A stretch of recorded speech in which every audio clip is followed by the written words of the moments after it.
bad times, it really doesn't last forever. And of course, we want to find out what were the highlights, the challenges, the high moments and the low moments in your study in Cuba. Okay, I was very hungry and I broke down and I said, God, I cannot do this anymore. I'm hungry, I cannot survive like this. And so God not going to let me die, you know. So I just needed to hold on a bit more.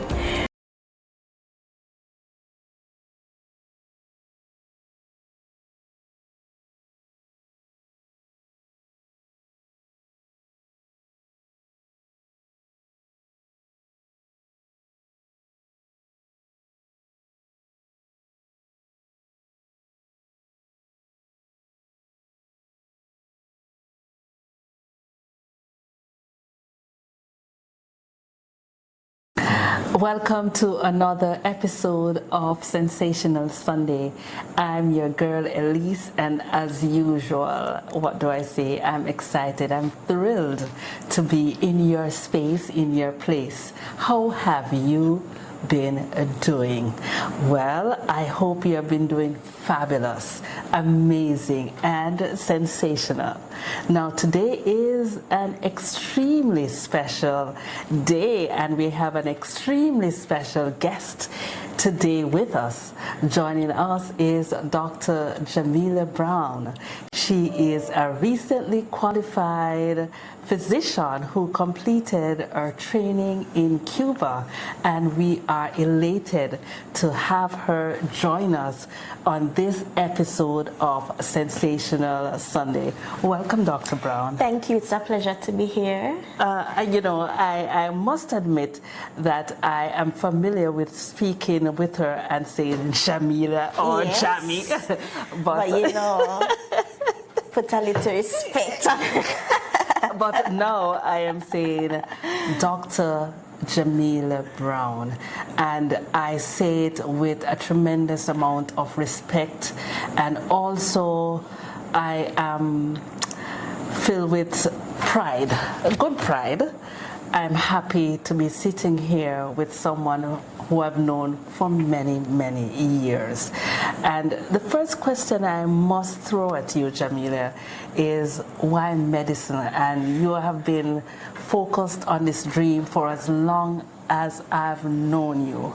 And how did that dream captivate you so much so that you could put the steps in place to achieve this dream? All right, so initially I loved reading a lot, and I loved the mysteries, and my favorite book was Nancy Drew.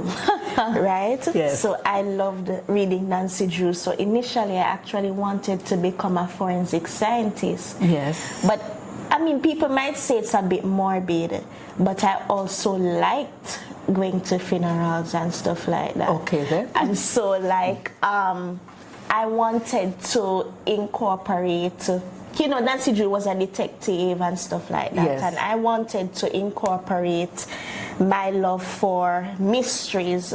Yes. You know, with I don't want to say dead bodies because people get kind of grossed out by that. But then with my research, you know, what tied together was forensic pathology.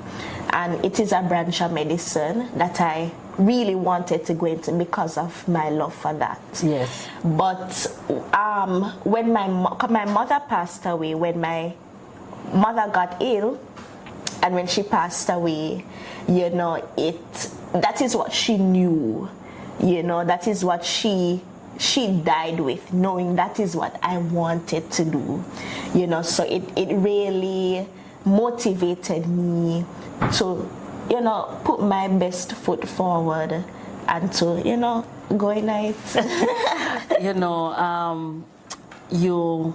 I must say, I'm sorry to hear the death of your mom, who was also my friend. And how old were you when she passed? I was 11 at the time, 10, 11, thereabout. Yes. And for you to have a dream, you could have chosen either to throw it away, right, or to to get at it. Knowing that you had that challenge, losing your mom at such a early age, how difficult was it for you to complete this dream or to fulfill it or to stay focused? All right, so initially, I mean, as a child, you don't have much perspective, so the only thing I could do was to put, one foot after the other.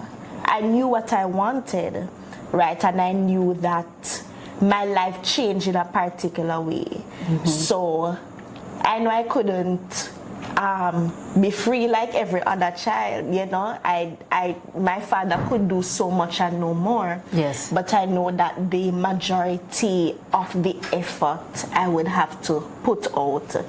And so when I reached high school, I didn't really know what I was doing. I just say, I have to do well. Yes. Because, if you do well, you get scholarship. That was my mentality at the time. Right. Right, and so I put that into practice. Yes. Right, and it's just one foot after the other. I prayed a lot too, and I mean, as a child, you don't know much. It's hard to know the steps, that you're supposed to take, but I just knew the immediate steps, and that is to work hard during school, and I prayed a lot, and so we see where that led.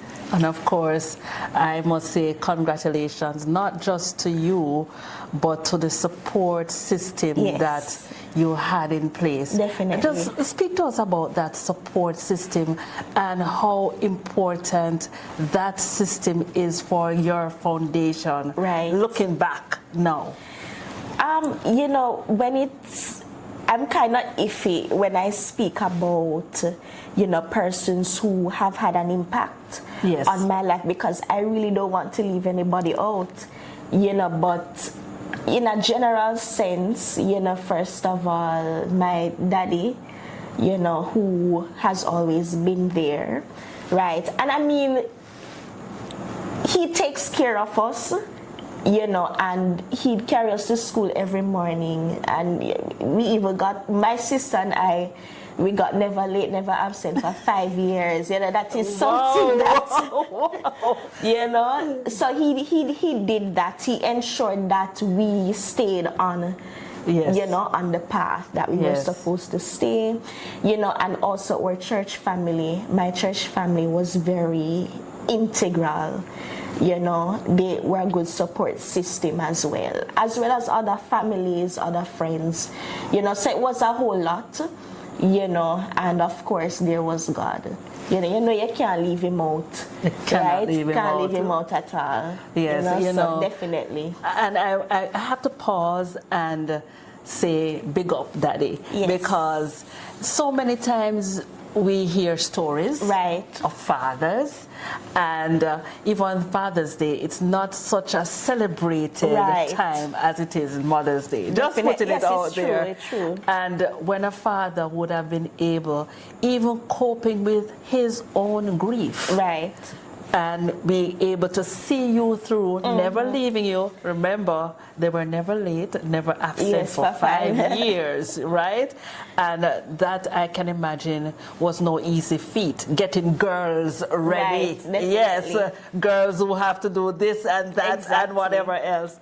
But he has certainly stayed the course, and we say thank you, Dad, for doing an amazing job. Now, fast forward to medical school, qualifying and getting there. How was that for you? It was something that I tried to prepare myself for, because let me tell you, it was such a dream for me. I remember, I knew I wanted to study in Cuba, right? And it's something I'd pray about. I remember even in high school, even emailing the Cuban embassy at one point, saying how I want to, study in Cuba, and they responded, right? So, finished high school, went on to college, right? And I met somebody who knew somebody, right? And so that person helped me, in well, helped me in preparing me to for the interview and applying and that sort of thing, and it was successful, right? So that was the main thing. Right? But why Cuba? I mean, you're thinking of getting outside of your comfort zone, a new language, a new country. Right. Why Cuba? Well, frankly, me never have no money, so like I could not. I mean, the goal for everybody who wants to do medicine is to go to the University of the West Indies in Jamaica, right? But I knew the situation that I was confronted with, right? And I never had any money. Plus, I really liked Cuba, because you hear, it's the country where, that produces a lot of doctors. That's where you find, where the best doctors are from. So that is where my mind was. Interestingly, I remember, years before my mother got sick, and, we were talking, and she was saying, you can be a doctor, you can go to Cuba to study medicine and that sort of thing. And I remember as a child I was saying, but how can I can't, study in Spanish and whatever. And she said, they'll teach you. So to see, something that she has said, so far back, seeing that coming put it out there in the atmosphere. Well, yes, right? And to see how it, how God allowed it, to transpire, that is something amazing. What were the challenges you experienced, though, going to a foreign country, learning a new language? Because I'm assuming that you never spoke much Spanish. Right. Yes, and how did you manage the challenge, and what were the other challenges that you faced, in your studies? Well, to be honest, I was very excited, so when people told me about the challenges, and I was like, well, I'm excited. I mean, this is where I've always wanted to be, but there were challenges, and one of those challenges, as it pertains to diet and food, right? Cuban food is not the same as Jamaican food, right? So that was a bit of adjustment, and the body has to adjust as well, right? Also, of course, there was a language barrier, right? Of course, we are thankful for our sponsors who help to keep Sensational Sundays on the air. So at this time, we pause for a break as we hear from our sponsors.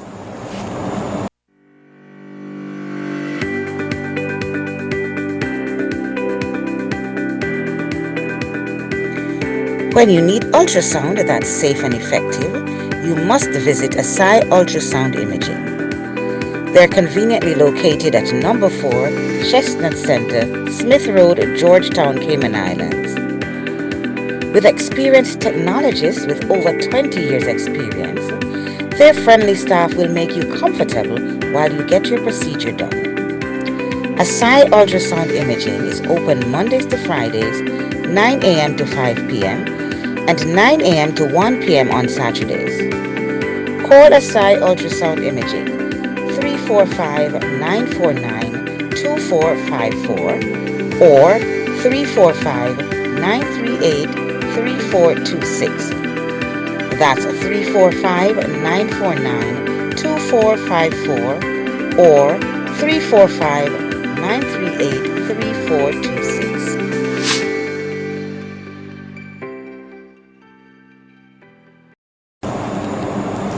Welcome back to another episode of Sensational Sunday, and of course our guest is the very charming, very beautiful, and of course the very wonderful, I have all these wonderful adjectives to represent Dr. Jamilah Brown, who has chosen to join us right here on set on this episode of Sensational Sunday. Of course, we love to bring those stories that inspire and motivate you.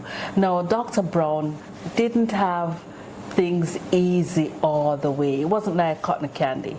She lost her mom at an early age, but her drive and her focus, and of course her family members and the support system that exists around her help her to qualify as a physician. And of course we are happy to have her on set today. Now, studying in Cuba was no easy feat. You're speaking about learning a new language and being in a new country. And of course, we want to find out what were the highlights, the challenges, the high moments and the low moments in your study in Cuba. Okay, so I think one of the biggest challenges that but let me say, we were told of the challenges, yes, right? But I was really excited to go to Cuba, so I never really took it, I never let it dampen my spirit, right? But when I went there were challenges, and one of the main challenges was the food, right? And Cuba food is not the same as Jamaican food, right? The spices are not the same, right? So there's a lot of adjusting that you have to do, as it pertains to diet, and Cuba love pork, and I'm very concerned when it comes to... You don't eat pork? No, I don't. Yes. I don't, for health reasons. And we had to try to find a way to get around that. Yes. Right? Another thing was the language. Because you're jumping from English to Spanish, and of course there's going to be a language barrier. And so what happened, we were thrown in a very intense learning program where we were actually taught Spanish in Spanish. Right? So I know it's funny, but it was a 1-year program. We did 6 months of Spanish, and then we did 6 months of the sciences in Spanish, right? But after a year or so, we were able to understand, we were able to have a conversation.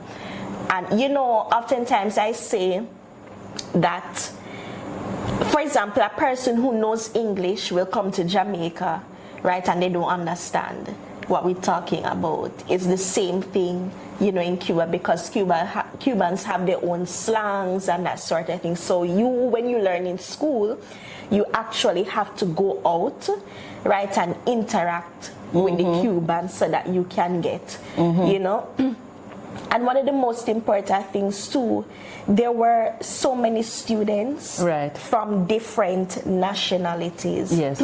Right, so persons, it was so much, and you're talking about different cultures, and you're in a room with people, different cultures, different languages, right, different experiences, different perspectives. So of course there's always going to be a clash. Yes. Right, but all of this was character building, helps you to be more understanding, yes, more empathetic of people. So that was a challenge, but it was a good experience. Right. It was a good experience. Did you ever feel like giving up?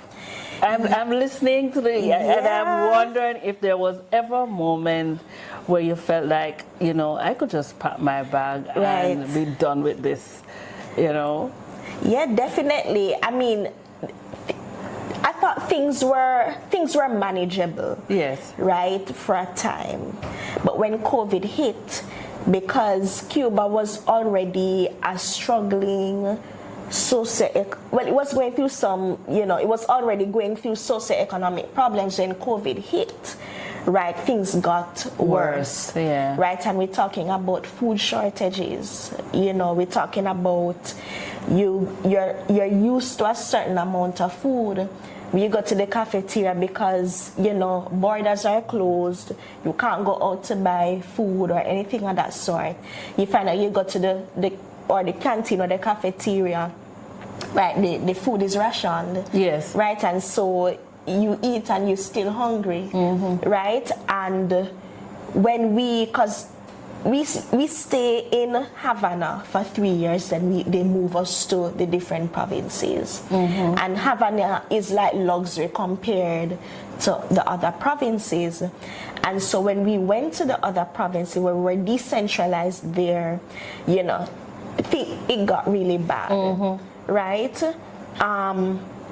As I said, the food shortage, you know, and also Cuba went through a lot of changes, a lot of money changes, right? So you find that stores were changing the currency from what was the original to the new currency, right? And I remember at one time, also because of the COVID regulations, you know how they restrict the amount of persons to go into the stores. I remember at one point, you know, for necessity, things like pads, right? I could not find, and I had to, it was a friend I had to ask, you know, to give me some until I could find, but in the stores there weren't any pads. Something as simple as that, there weren't any. But I mean, I remember waking up early to join the lines. I'm talking about waking up early from 4 o'clock, you know, 3 o'clock to go to the stores and join the lines. And even when you go to the stores, there's still a long line there, right? And you're waiting for up to 16 hours to get in, right? So that you can buy food and that sort of thing. Basic items.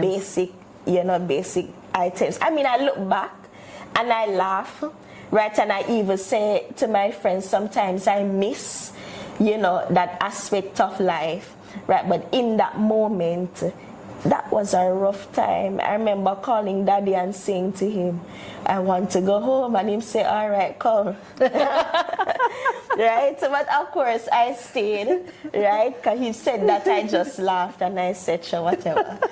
You know, but it was really rough. I remember, you know, because of the food situation, I even got ill.